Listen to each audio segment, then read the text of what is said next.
Budget సమావేశం విజయవంతంగా పూర్తయింది. రాష్ట్ర ఆర్థిక మంత్రి మల్లు భట్టి విక్రమార్క అసెంబ్లీలో బడ్జెట్ను ప్రవేశపెట్టారు.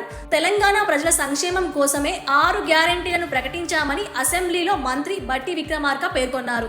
బడ్జెట్ ప్రసంగంలో గత ప్రభుత్వ వైఫల్యాలను ఎత్తి చూపారు. రాష్ట్ర ఆర్థిక పరిస్థితిని దుర్భరంగా మార్చేశారని మండిపడ్డారు. ఉద్యోగులకు 1వ తేదీన జీతాలు ఇచ్చే పరిస్థితి లేకుండా పోయిందని పేర్కొన్నారు. బీఆర్ఎస్ ప్రభుత్వంలో జరిగిన నష్టాలకు సంబంధించి తమ ప్రభుత్వం మొదట్లోనే శ్వేతపత్రం విడుదల చేసి వాస్తవాలను ప్రజల ముందు పెట్టిందని భట్టి విక్రమార్క గుర్తు చేశారు.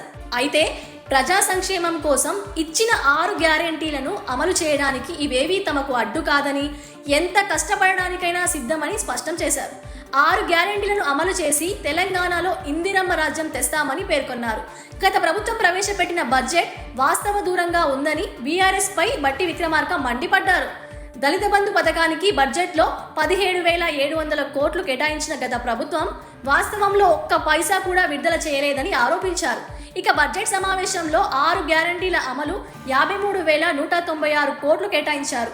ఐటీ శాఖకు 774 కోట్లు కేటాయించారు.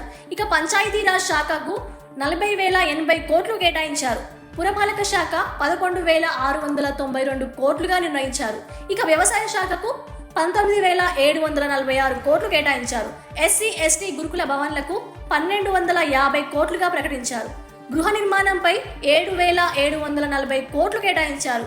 నీటిపారుదల శాఖపై 28,024 కోట్లు కేటాయించారు. ఇక బీసీ సంక్షేమంపై 8,000 కోట్లు నిర్ణయించారు.